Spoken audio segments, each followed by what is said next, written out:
Bonjour à toutes et à tous les amis, c'est Gilles Mansillon, je suis un artiste et spiritualiste, je venais vous saluer aujourd'hui, j'espère que vous profitez de ce moment. Personnellement, je ressens que l'éclipse nous a vraiment aidés dans tous les... même dans les... Il y a beaucoup de choses qui se sont passées, qui ont été évacuées par cette éclipse. Si vous ne le ressentez pas encore, ça va venir, hein. On a vraiment 6 mois d'intégration jusqu'aux prochaines éclipses. Mais cela dit, ça a été quand même assez puissant, je ressens, hein, beaucoup de liberté dans de ne plus être soumis à des pressions. Les pressions deviennent de moins en moins de pression. Parce que la lutte intérieure, mon maître guide m'avait expliqué ça il y a des années, bon ça prend du temps quand même, parce que lui ça fait même des décennies qu'il m'a expliqué ça, c'est que bon éventuellement la lutte intérieure va finir, hein, ça va être fini, on est là pour justement compléter le cycle, et donc à cause du fait qu'on cherche à compléter le cycle, on est prêt on doit assumer la responsabilité de transmuter des énergies qui viennent du subconscient, et une fois que tout est transmuté, il n'y a plus il y a plus rien à transmuter. Donc le subconscient devient notre conscience. Il n'y a plus de subconscient, tout devient conscient. Et à partir du moment où on prend conscience de notre conscience, on rentre dans la pleine conscience. Et c'est justement, ouais, bon, je vais discuter de ça après. La plus haute sagesse, c'est l'île au trésor, hein, c'est ce trésor qui arrive.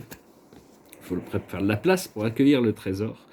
Ce qu'il faut comprendre, c'est l'imagination. Continuer à cultiver l'imagination. Tout vient de l'imaginaire, de l'imagination. L'univers vient de l'imaginaire de Dieu. Tout ce qu'on a de créé ici sur Terre vient de l'imaginaire collectif. Donc c'est continuer à cultiver cet imaginaire, ce pouvoir de la création. Ce qu'il faut faire, c'est la bénédiction. Continuer à bénir le monde. Bénissez votre vie. Bénir veut dire aider, hein. Ça veut dire c'est demander au Créateur d'apporter sa lumière, son amour. Et donc, mais enfin, c'est aussi quelque chose c'est aussi des choses qui descendent du ciel aussi, hein. Et l'aboutissant, c'est heureux, heureux. On va vraiment trouver ce point de satisfaction où on pourra comprendre que tout est parfait. On aura pu se pardonner à soi-même pour toutes les épreuves qui nous ont permis d'arriver à ce point, parce que bon, il y avait tout un travail personnel à faire. Parce que quand on reçoit une situation, généralement c'est personnel, hein, c'est l'ego, la personne on doit apprendre à passer. Quand c'est agréable, on peut rentrer dans le personnel, mais quand c'est un peu plus difficile, qu'on prend les choses personnellement, il faut apprendre à rentrer dans le général, se détacher personnellement pour voir la situation dans son ensemble. Et une fois on est calme, on voit les choses généralement, on n'est pas pris personnellement, on peut repartir dans le spécifique, ce qui accélère le procédé d'énergie dans le champ quantique. Et donc, je vais tirer quelques cartes aussi avec des anges. Ouais.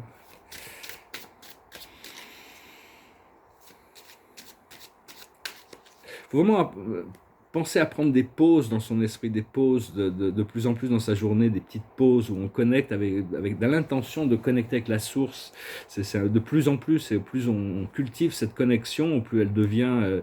faut pas essayer de contrôler l'expérience, parce que l'expérience, c'est quelque chose qui nous dépasse quand on connecte avec la source, mais c'est quelque chose qui continue à se révéler dans notre conscience, cette lumière de la source. La plus haute sagesse, c'est la consolation. Il va falloir se consoler, parce on a quand même beaucoup... on est passé par des trucs un peu de fou, quoi. C'était un peu dans cette vie, des fois on se dit, mais j'ai vraiment signé pour ça. Puis bon, finalement, en réalité, ça passe, quoi. Et ce qu'il faut comprendre, c'est la patience. Il faut se permettre, parce que le septième super univers, ça fondamental. Tout le super univers, les 100 000 univers qui nous entourent, enfin, disons les 1000 milliards de planètes qui fonctionnent avec nous dans cet organisme qu'on appelle un super univers, sa philosophie paradisiaque, c'est on doit attendre pour ascensionner. On doit attendre pour ascensionner, et en attendant, on ascensionne. Donc c'est le plus lent de tous les super univers, de par sa philosophie interne à se développer, mais aussi c'est aussi... Donc il faut apprendre la patience, en gros, ce que je voulais dire, bon, sans partir des trucs des choses trop profondes, c'est juste, bon, on doit développer la patience. Une fois qu'on est patient, on n'est plus pressé. Une fois qu'on est plus pressé, on enlève la résistance. Une fois qu'on enlève la résistance, les choses peuvent arriver gracieusement. Enfin, la patience est un des fruits de l'esprit, hein.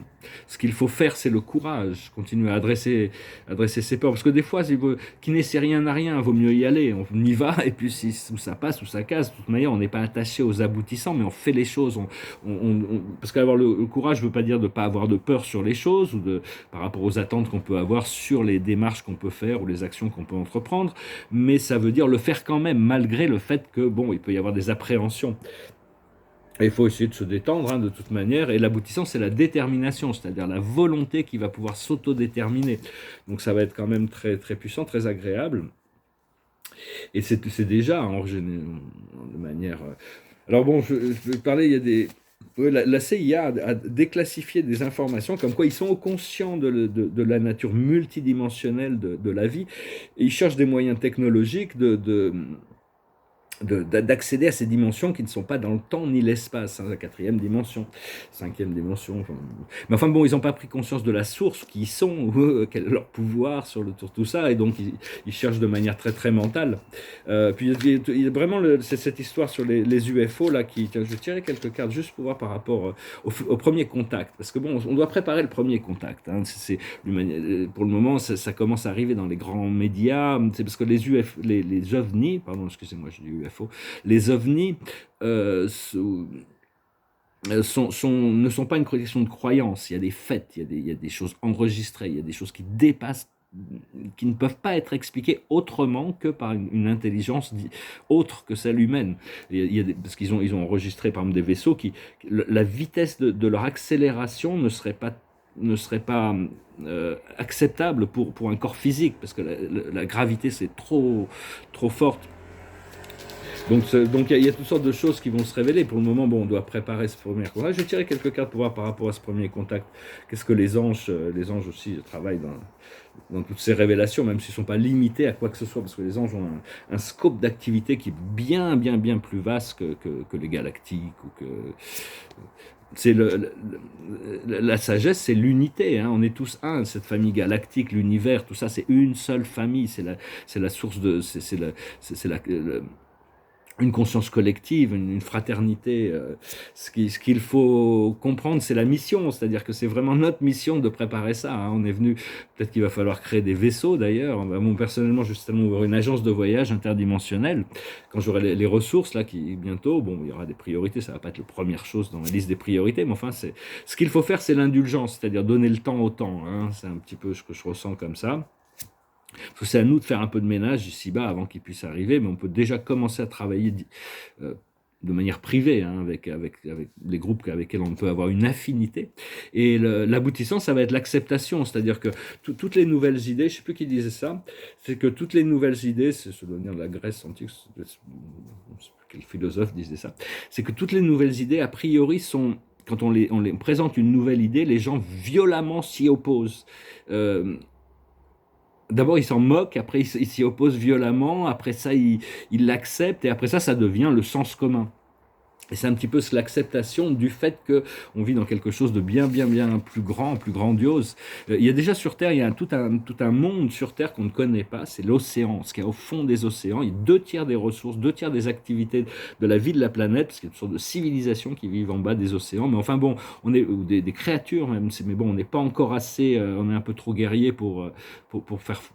Il y avait un film qui avait été fait là-dessus, justement, c'était un film, je crois que c'était James Cameron qui avait fait un film qui s'appelait The Abyss, où il découvre une civilisation qui vit au fond des océans.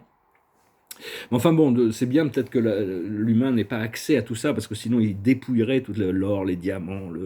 Bon, ils vont déjà chercher le pétrole, hein, au fond dans la mer, mais bon, sinon c'est assez limité l'habilité. Mais enfin, avoir un sous-marin pour pouvoir explorer tout ça, pour avoir des technologies, bon, les galactiques ont déjà tout ça, donc on verra si on a besoin de développer ou si on pourra juste importer. Il y a beaucoup de choses qu'on va pouvoir importer directement.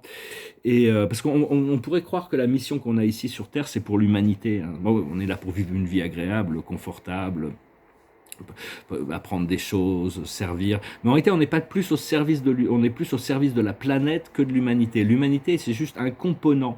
Nous ne sommes, en tant qu'humanité, nous ne sommes un élément essentiel et clé de l'ascension, mais parce que c'est l'humanité qui a le pouvoir sur ce qui se passe en surface, mais enfin il y a le monde animal, le monde végétal, le monde minéral, le monde des élémentaux, il y a toutes sortes de mondes invisibles auxquels on est aussi en service, disons qu'on est venu ici pour la planète et on en profite pour participer à cette grandiose évolution, transformation cosmique de la communauté humaine. Donc, enfin bon, le service à la planète est quand même très apprécié.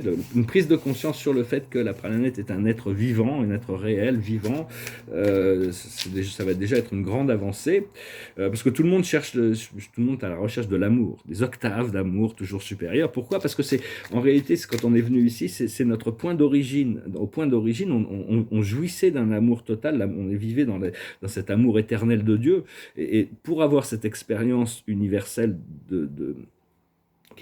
pour apprendre, pour grandir, on a dû se séparer de cet amour, et même le point de retour était déjà prévu avant même de partir. Hein. Il y avait pas de, c'est pas comme si tout ça c'est juste une expérience. Hein, donc profitez-en. Je tiens quelques cartes avec le tarot de Osho. Ouf, la plus haute sagesse, c'est vraiment lâcher prise sur le stress, hein, les drames, le stress, tout ça. Il faut vraiment le plus possible, hein, respirer, évacuer tout ça, lâcher prise. Ce qu'il faut comprendre, c'est les amoureux, c'est Isis, Osiris, la sexualité sacrée, l'union, le pouvoir le pouvoir du choix aussi. Ce qu'il faut faire, c'est l'abondance, continuer à cultiver cette abondance. Et l'aboutissant, ça va être des grandes, grandes aventures. Donc c'est vraiment important, ça va être des nouvelles aventures. Hein. Ce qui est important, c'est vraiment de comprendre la nature du stress, qu'est-ce qui nous fait sortir de notre centre, qu'est-ce qui nous permet d'y revenir. Apprendre à prendre 2 ou 3 respirations, parce que quand on prend 2 ou 3 respirations, on prend de l'oxygène à l'intérieur de notre corps, et l'oxygène, c'est la source de la lucidité. Ça pacifie le corps, ça équilibre, ça neutralise l'énergie négative, ces respirations profondes. Et donc la sagesse, ça va être vraiment sur l'unité, l'unification du monde. Hein. C'est cette couronne autour du monde. Nous sommes le monde. Hein. C'est pas, en réalité, on n'est fait que d'une seule énergie, mais cette énergie, on la canalise de manière complètement unique. Et on a tous. Ce qu'il faut, c'est trouver sa place, son confort. Et ça, pour ça, il faut s'aligner avec notre cœur, la voix de notre âme. Et donc, je parlais hier brièvement des Melchizedek. Je voulais dire, bon, j'avais dit, je crois que c'est dans la vidéo anglaise, que Machiventa Melchizedek était le prince planétaire de la planète. En réalité, non, le temps a passé. Je suis désolé, je fais une petite erreur. Maintenant, bien sûr, c'est le Christ qui est le nouveau officiel, le prince planétaire, hein, même s'il n'a pas encore assumé au niveau assumer le royaume, la gouvernance du royaume sur Terre. C'est des choses qui arrivent, hein, de toute manière. Parce que bon, au départ, le prince planétaire, il s'appelait Caligastia. Mais il est tombé dans la rébellion, donc c'est toute une histoire céleste, hein, de toute manière.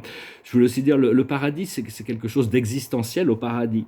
Mais dans l'univers, c'est quelque chose qu'on doit atteindre. C'est écrit comme ça au paradis, l'univers central, tout est paradisiaque, ça sera toujours comme ça sera toujours.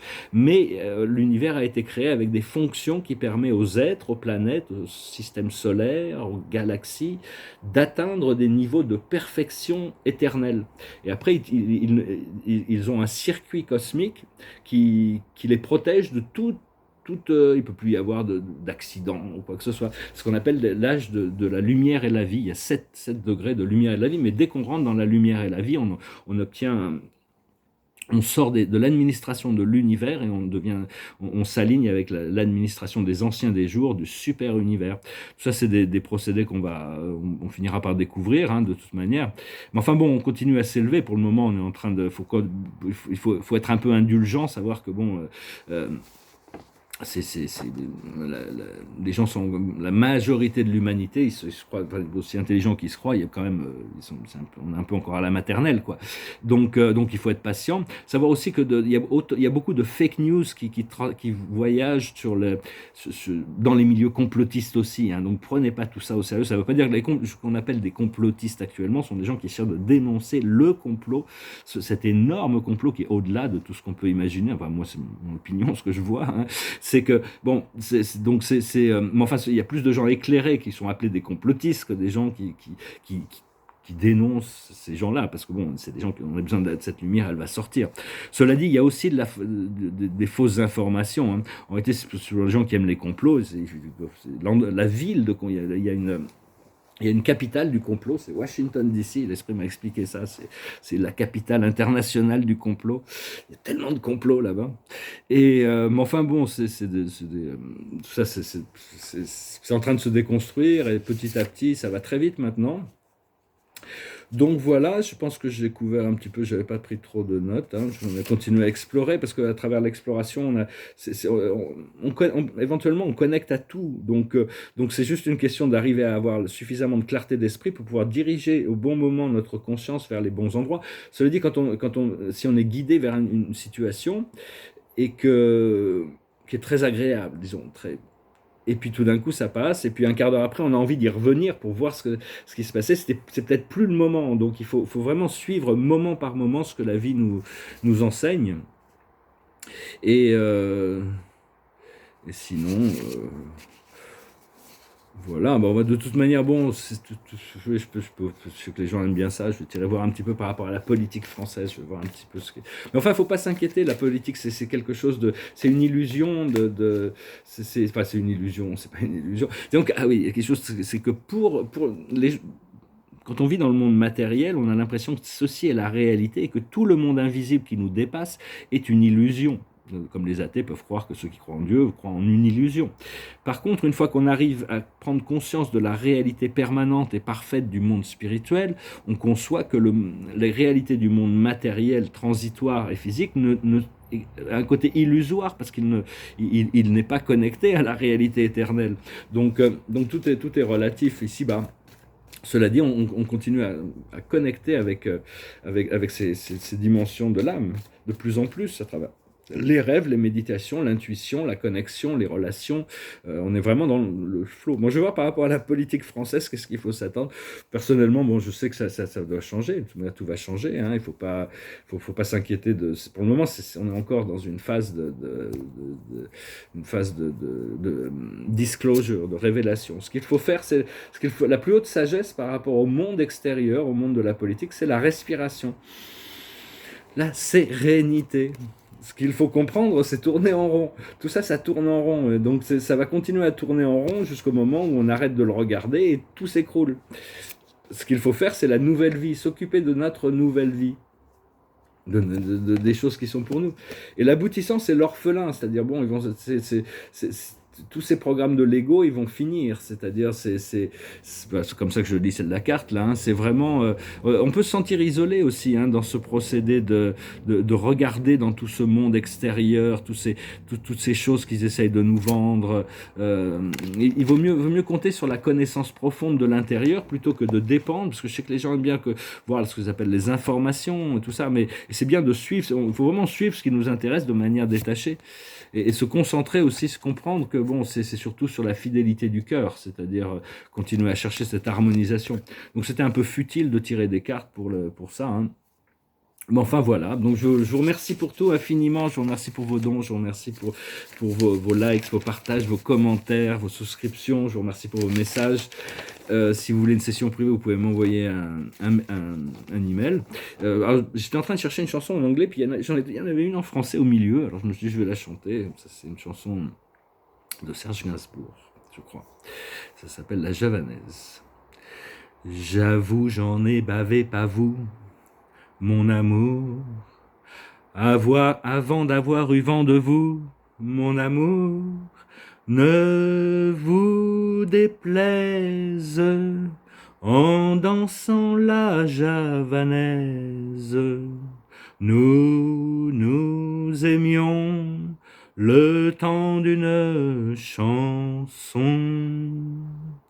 À votre avis, qu'avons-nous vu de l'amour? De vous à moi, vous m'avez eu, mon amour. Ne vous déplaise en dansant la javanaise. Nous aimions le temps d'une chanson. Hélas, avril en vain me voue à l'amour. J'avais envie de voir en vous cet amour.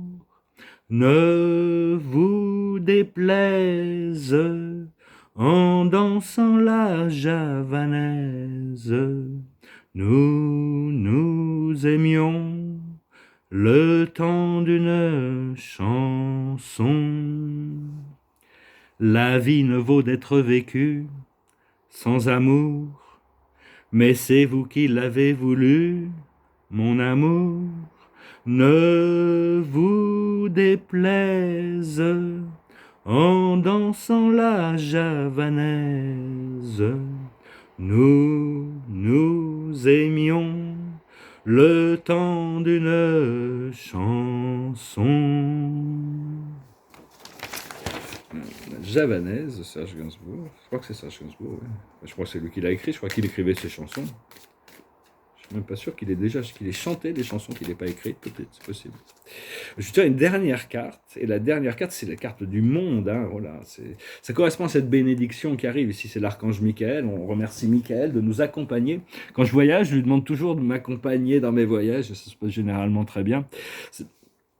Bon, Saint-Christophe, on peut appeler plein d'autres esprits qu'on peut appeler, mais enfin ici c'est l'archange Michael, c'est le monde, il annonce une fin très heureuse, la boucle est bouclée, l'épanouissement spirituel. Donc ça correspond bien à ce ressenti que j'ai que finalement la lutte intérieure lutte intérieure et extérieure va vraiment arriver à sa fin, et donc c'est une fin très heureuse, la boucle est bouclée, épanouissement spirituel. On ne peut rien demander de plus, c'est l'aboutissant ultime, et donc on continue à rester dans la satisfaction, la gratitude et même l'enthousiasme par rapport à tout ce qui arrive. Hein. Je vous remercie, je vous salue, je vous souhaite une excellente journée. Adonai.